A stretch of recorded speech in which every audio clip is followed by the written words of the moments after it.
கர்த்தருடைய நாமத்தினால் உங்கள் அனைவரையும் வாழ்த்துகிறேன். இயேசு மனுஷகுமாரனாக பூமியில் வெளிப்பட்ட போது ஜனங்கள் மத்தியில் போதகம் பண்ணி அவர்களுக்கு அநேகம் அற்புதங்களையும் அடையாளங்களையும் செய்தார்.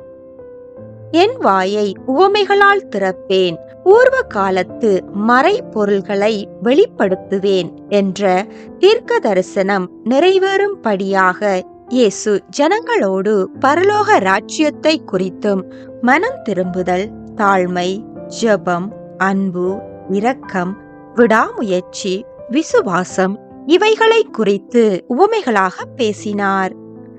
இன்று பரலோக ராஜ்யத்தை குறித்தும் மனம் திரும்புதலை குறித்தும் இயேசு கூறிய அநேக உவமைகளில் இருந்து முதலாவதாக காணாமற் போன ஆட்டை தேடி கண்டுபிடித்த மேய்ப்பனை குறித்ததான உவமையை நாம் பார்க்கலாம். சகல ஆயட்காரரும் பாவிகளும் இயேசு கிறிஸ்துவினுடைய வசனங்களை கேட்கும்படி அவரிடத்தில் வந்து சேர்ந்தார்கள். அப்பொழுது அங்கிருந்த பரிசேயரும் வேத பாரகரும், இவர் பாவிகளை ஏற்றுக்கொண்டு அவர்களோடு போஜனம் பண்ணுகிறார் என்று முறுமுறுத்தார்கள். அப்பொழுது இயேசு ஓர் உவமையை அவர்களுக்கு கூறினார். உங்களில் ஒரு மனுஷன் 100 ஆடுகளை உடையவனாய் இருந்து அவைகளில் ஒன்று காணாமல் போனால் 99 ஆடுகளையும் வனாந்தரத்திலே விட்டு காணாமல் போன ஆட்டை கண்டுபிடிக்கும் வரைக்கும் தேடித் திரியானோ? கண்டுபிடித்த பின்பு அவன் சந்தோஷத்தோடே அதை தன் தோள்களின் மேல் போட்டுக்கொண்டு வீட்டுக்கு வந்து சிநேகிதரையும் அயலகத்தாரையும் கூட வரவழைத்து, காணாமற் போன என் ஆட்டை கண்டுபிடித்தேன், என்னோடு கூட சந்தோஷப்படுங்கள் என்பான் அல்லவா? அதுபோல மனம் திரும்ப அவசியம் இல்லாத 99 நீதிமான்களை குறித்து சந்தோஷம் உண்டாகிறதை பார்க்கிலும் மனம் திரும்புகிற ஒரே பாவியின் நிமித்தம் பரலோகத்தில் மிகுந்த சந்தோஷம் உண்டாயிருக்கும் என்று உங்களுக்கு சொல்லுகிறேன் என்று இயேசு கூறினார். தேடுதல் இல்லாத வாழ்க்கை சுவாரஸ்யம் அற்றது என்பது உலக மனிதர்களின் சிந்தனை. உலகத்தில் மனிதன் எதையாவது தேடி ஓடிக்கொண்டுதான் இருக்கிறான். சில வேளைகளில் தேடுதலினால் சோர்வடைகிறான்.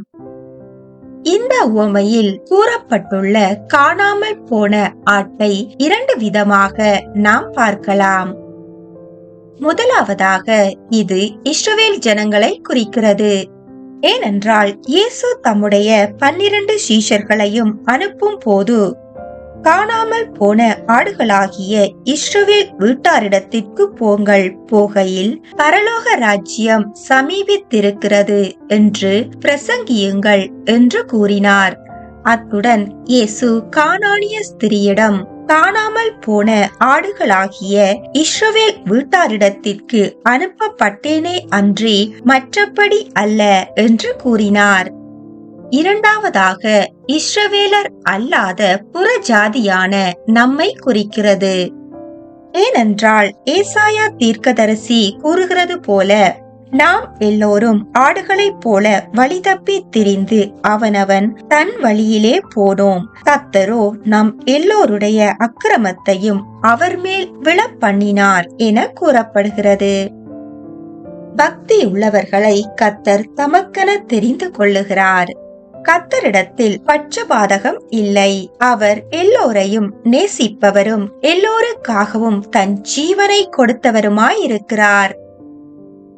வேதத்தில் கர்த்தருடைய ஜனங்களாகிய இஸ்ரவேலர்கள் நியாயாதிபதிகள் காலத்தில் கர்த்தரை பின்பற்றுவதும் பின் கர்த்தரை விட்டு விலகி அந்நிய தெய்வங்களை பின்பற்றி கர்த்தரை விட்டு தூரம் போவதையும், கர்த்தர் உபத்திரவங்களை அனுமதித்ததும், அதன் பின்பு அவர்கள் அந்நியர்களால் ஒடுக்கப்பட்டு உபத்திரவப்படும் போது தேவனை நோக்கி கூக்குரல் இடுவதும், தேவன் ஒரு இரட்சகனை எழுப்பி அவர்களை மீட்பதும் வழக்கமாக காணப்படுகிறது.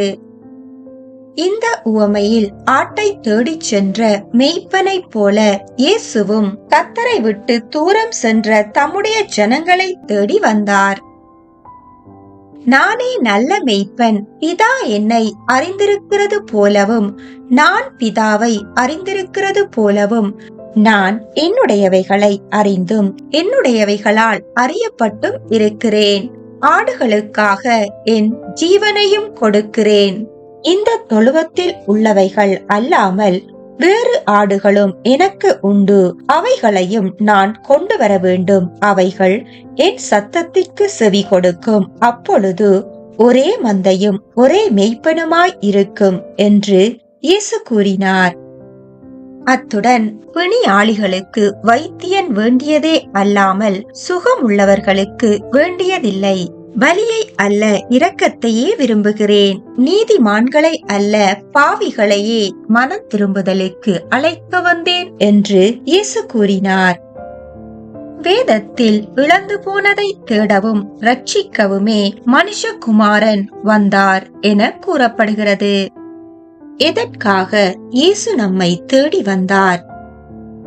பாவத்தினால் மரித்து போயிருந்த நம்மை தம்முடைய இரத்தத்தினால் பிதாவோடு ஒப்புரவாக்கி நமக்கு ரட்சிப்பை கொடுப்பதற்காகவும், பாவத்தின் அடிமைத்தனத்திலிருந்து நம்மை மீட்டு நீதிக்கு பங்குள்ளவர்களாக நம்மை மாற்றும்படியாகவும், தமக்கு பிரியமான ஆவிக்கேற்ற பலிகளை செலுத்தும் பரிசுத்த ஆசாரிய கூட்டமாக நம்மை மாற்றுவதற்காகவும், இச்சையினால் உலகத்தில் உண்டாகும் கேட்டிலிருந்து நம்மை தப்புவிக்கவும், திவ்ய சுபாவத்திற்கு பங்குள்ளவர்களாகும்படி நம்மை மாற்றவுமே இயேசு நம்மை தேடி வந்தார்.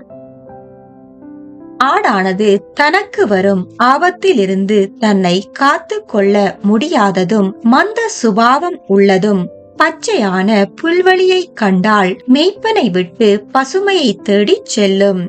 தனக்கிருக்கும் ஆபத்துக்களை அது அறிவதில்லை. அத்துடன் ஆடுகள் வழி தப்பி போனால் திரும்பி வருவதற்கு வழி தெரியாததாகவும் காணப்படுகிறது. கர்த்தராகிய இயேசுவே நம்முடைய நல்ல மேய்ப்பனாக இருக்கிறார். நாம் இருதயத்தின் கடினத்தினாலும் உலக இச்சையினாலும் இழுப்புண்டவர்களாக தேவனை விட்டு விலகிய போது காணாமல் போன நம்மை தேடி வந்து தம்முடைய ஜீவனை கொடுத்து நம்மை மீட்டுக் கொண்டார். நான் சமீபத்திற்கு மாத்திரமா தேவன், தூரத்திற்கும் தேவன் அல்லவா என்று சொன்ன தேவன் நாம் கர்த்தரை விட்டு தூரம் சென்று வழி தவறி செல்லும் போது, நானே வழியும் சத்தியமும் ஜீவனுமாயிருக்கிறேன், என்னை அல்லாமல் ஒருவனும் பிதாவினிடத்தில் வரான் என்று சொல்லி நம்மை கர்த்தராகிய இயேசுவுக்குள்ளாக பிதாவோடு நம்மை ஒப்புரவாக்கினார். வேதத்தில் இஸ்ரவேல் ஜனங்கள் மந்தைகளை மேய்ப்பவர்களாகவே காணப்பட்டார்கள். இந்த உவமையில் கூறப்பட்ட மேய்ப்பன் தன்னுடைய ஆடுகளை பாதுகாப்பது போல கர்த்தரே நம்முடைய பாதுகாப்பாய் இருக்கிறார். அவரே நம்மை போஷித்து வழி நடத்துகிறார், நம்முடைய தேவைகளை சந்திக்கிறார். நாம் கர்த்தரை விட்டு பின்மாற்றத்தில் போகும்போது நம்மை கண்டித்து உணர்த்துகிறார், காயம் கட்டுகிறார். வேதத்தில் ஆடுகளை மேய்த்துக் கொண்டிருந்த மோசேயை கர்த்தர் இஸ்ரவேல் ஜனங்களை கானானுக்கு வழிநடத்தி செல்லும் இரட்சகனாக மாற்றினார்.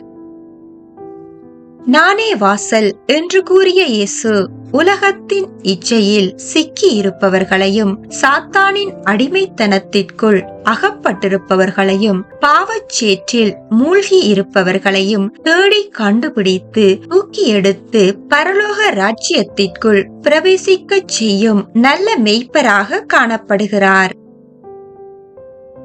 இயேசு கூறிய இந்த உவமையின் மூலமாக நம் உண்மையான மனம் திரும்புதலையும் பரலோக ராஜ்யத்தின் சந்தோஷத்தையும், அத்துடன் கர்த்தருடைய மந்தையில் காணப்படும் நாம் வழிவிலகி போகாதபடிக்கு கர்த்தரோடு கூட நடக்கும் போது நம்முடைய தேவைகளை சந்தித்து நம்மை பாதுகாத்து நம்மை நடத்த அவர் போதுமானவராக காணப்படுகிறார் என நமக்கு கற்றுத்தருகிறது.